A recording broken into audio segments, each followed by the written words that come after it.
Has anybody told you that you're perfect? Has anybody told you that you're worth it? If they haven't, baby, I apologize for them. I apologize for them. What was going natural like for me? It's a long story, y'all. From being relaxed to wearing weaves to wearing braids and then finally going natural. Yeah, your girl traveled a long journey, y'all. But it was a well worth the journey. So I will say that I'm grateful. So in this video, you will get me in the raw. So let's just get into it, shall we? Let go.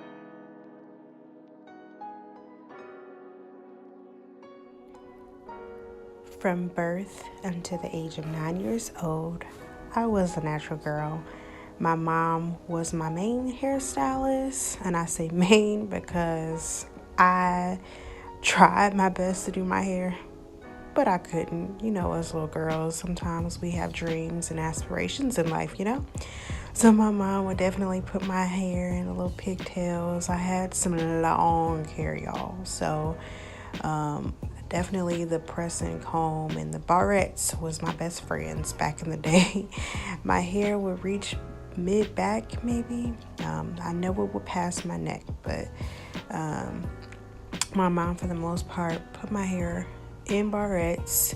It wasn't until I got a little bit older that she felt comfortable to allow me to wear my hair down, as you see in this picture. Yeah, like I thought I was the stuff when it happened because I rarely could wear my hair like that. So, but even then, it was the pressing iron that I would get.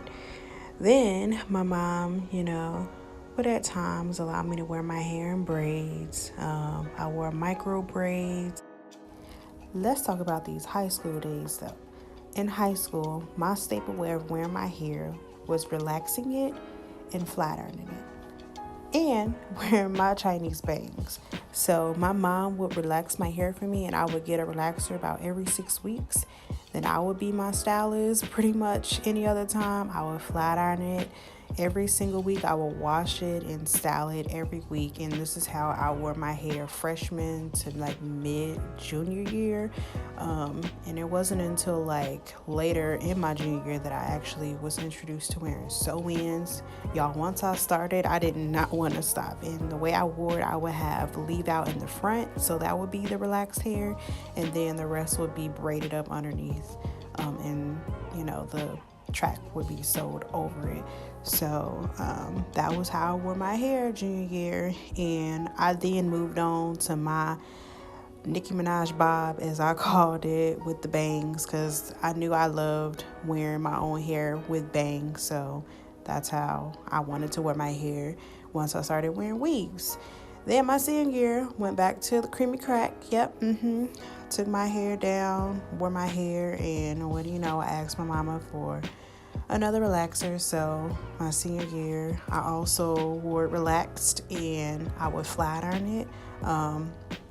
That was what I was most comfortable with, and I even went back to wearing my bangs because my bangs was my thing. I wore side parts sometimes, so here's a picture of how I sometimes wore my hair with the side part. The summer after my senior year, I briefly wore sew-ins. This is actually me on graduation day, and this is a half sew-in. That was the only one I remember wearing. Then when I actually started college, I wore my hair in braids. I was like, I already got enough to worry about, which is adjusting to college. And I did not want to have to worry about my hair. So I wore my hair in Bold Justice braids when I first started off. Then I started wearing my full sew-ins. I wore this one, and I also wore my bob. Then after I took my hair down, I flat ironed it for a bit. After this year, I went natural. I decided to transition because I didn't want to cut any of the dead ends off. I didn't want to cut none of my hair off for one. And because of that, the only thing that really worked to help me get a curl pattern going were braid outs. So my hair, of course, before had no sense of definition or anything. So braid outs worked for me. Wearing the braid outs is truly what helped my hair to revert fully to its natural texture. So over time, I was then able to see results of my hair would actually have a curl pattern. My second year being natural was the first time that I actually did a length check by doing a blowout, and that was the first time that I actually saw the results of going natural and what it truly allowed my hair to become, and I was longer and thicker. And so over time, as my hair got thicker and reverted more to a natural state, I was able to be more successful with the hairstyles. I could wear it in a puff. Braid outs worked well for me. I even started wearing wash and goes. And the style that became my favorite was this one, the fro with bangs. That was like my thing.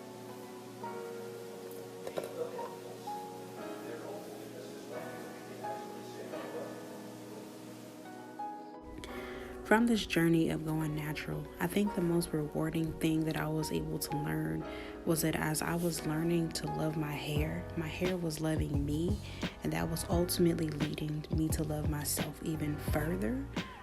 So of course my journey may not compare to a lot of other people's journey. Why? It's my journey, and that's okay. I did not big chop, but like I said in the beginning, I transitioned. And I think that even through that, I was able to see my hair grow and develop during the season that I was growing and developing. And I 100% don't think that I'm done growing. I'm just ready to continue the ride. So that was me. It has been interesting to say the least, but all in all, I think going natural truly allowed me for the first time in my life to reflect on the beauty of being a Black woman, the beauty of accepting what God allowed me to be born with, and that's why I don't just take being, natural lightly. I take that as something that I truly had to experience in order to learn how to love and accept myself. That's why I see being natural more than just a thing. I see it as spiritual. I see it as something that I truly shared on an intimate level with God. And so that is why being natural definitely is, something that I enjoy, something that I obviously adore. Something that I'm willing to talk about with anybody because it's something that I'm passionate about. So truly, I thank you all for being willing to stop by and just, understand me, understand my perspective of being natural, or at least learn about my story and a little bit about my identity. From my story, I really learned that if, you allow God to truly be a part of your journey and help you truly define yourself, instead of allowing the world to define yourself, the sky's the limit, even beyond that, as to what can uncover in your journey, what you can learn and what you can grow into. So I definitely hope that this inspired someone. And my word of advice, if you have a story, I encourage you to tell it, because can't nobody tell it better than you can. So tell it. I love y'all.